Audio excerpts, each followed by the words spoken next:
Most people assume that when an intelligent person begins to disappear from social life, it's because they've become arrogant, cold, or simply too busy to care. Psychology suggests something almost opposite and is true. Think for a moment. Have you noticed someone in your life? Someone thoughtful, someone accomplished, someone who once seemed to be everywhere, quietly stepping back, missing more gatherings than they attend, answering messages later than they used to, present at the family dinner, but not quite in the room the way they once were. Perhaps you are that person. Perhaps you've noticed it in yourself, the pull toward quieter evenings, the reluctance to make plans that used to feel effortless, the strange, hard-to-name sense that something inside you has been shifting for a long time, and you haven't had the words for it. This isn't a breakdown. It's a specific psychological pattern that researchers have documented for nearly a century, and it appears most consistently in people whose minds process life at a certain depth. By the end of this conversation, you'll understand what's really happening, and perhaps more importantly, what to do about it. Let's begin. When someone thoughtful begins to pull away, the people around them usually take it personally. They assume they've been judged or forgotten, or that they somehow became less important to a person who once made them feel valued. And this interpretation, natural as it feels, is one of the most consistently wrong readings in adult relationships. Because the withdrawal is rarely about the people being left behind. It's about something internal, something the person themselves often struggles to fully articulate, even to those closest to them. Think of the manager who spent 20 years being available to everyone, the open-door leader, the mentor, the steady presence in every meeting, who now gradually closes his office door more often, not out of resentment, just because he needs the silence to think. Think of the friend you built decades of memories with, the one who was at every barbecue, every holiday, every group chat, who now attends only occasionally and always seems to leave a little earlier than they used to. Think of the woman who ran the neighborhood association, hosted every family gathering, remembered every birthday, who has slowly, gently begun handing those roles to someone else. To everyone watching from the outside, this looks like distance. To them, it feels like something they cannot quite explain, but cannot ignore either. There's a term for this pattern. Psychologists call it deep processing withdrawal.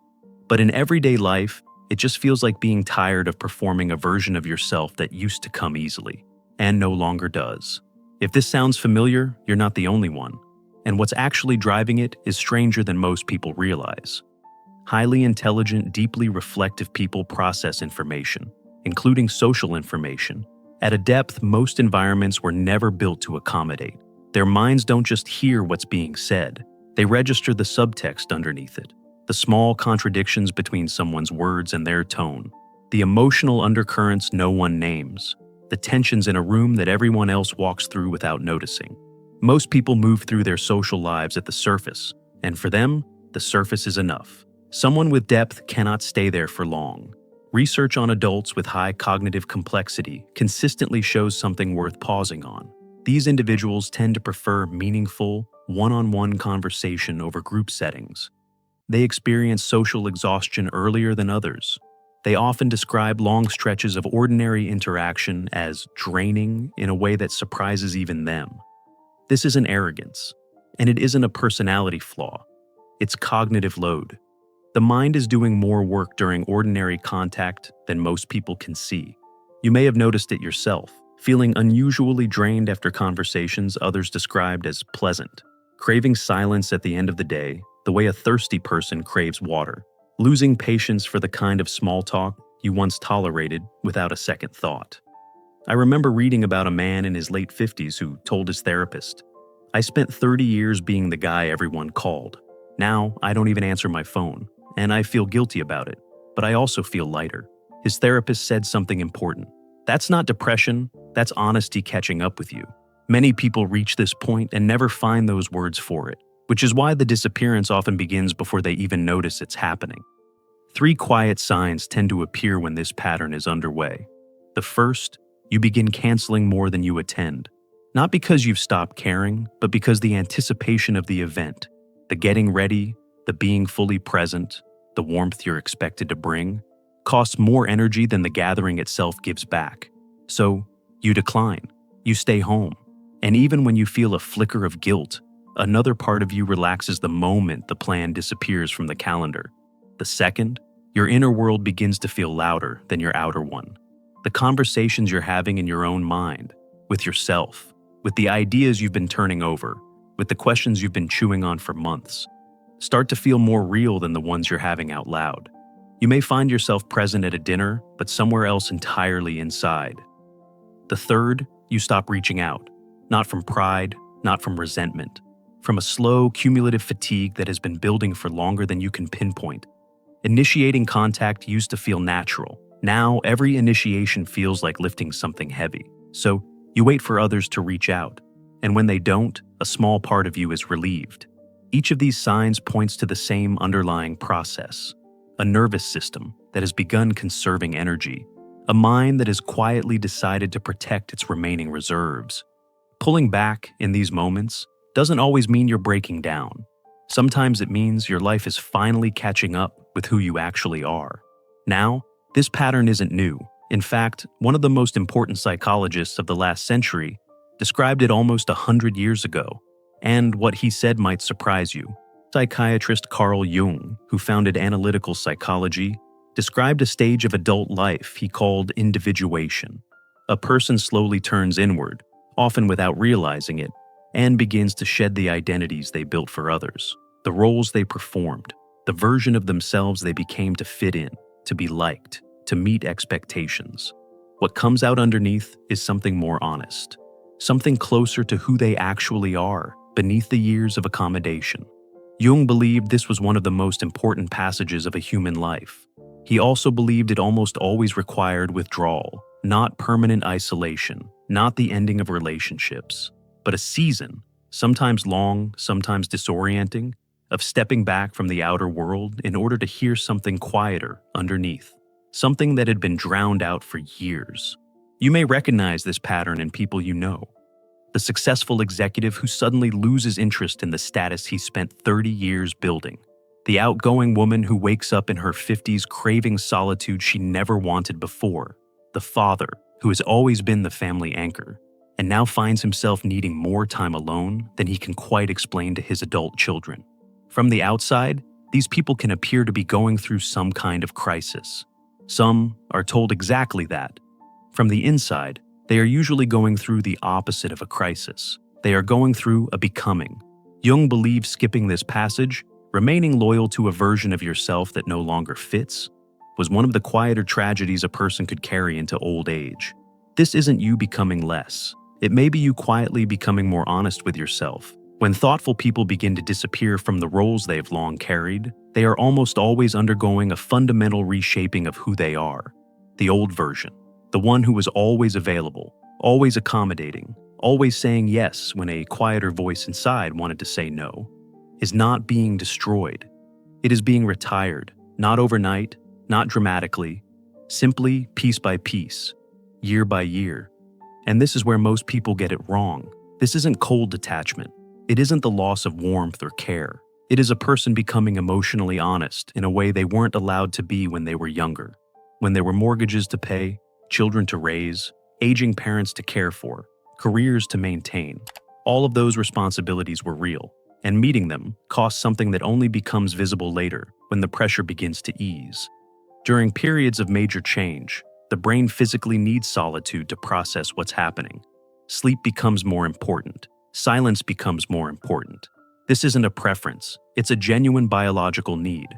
Many people going through this describe feeling two things at once: a quiet liberation and a real grief. The grief is valid because you're not just losing a role, you're losing a version of yourself that served you for decades.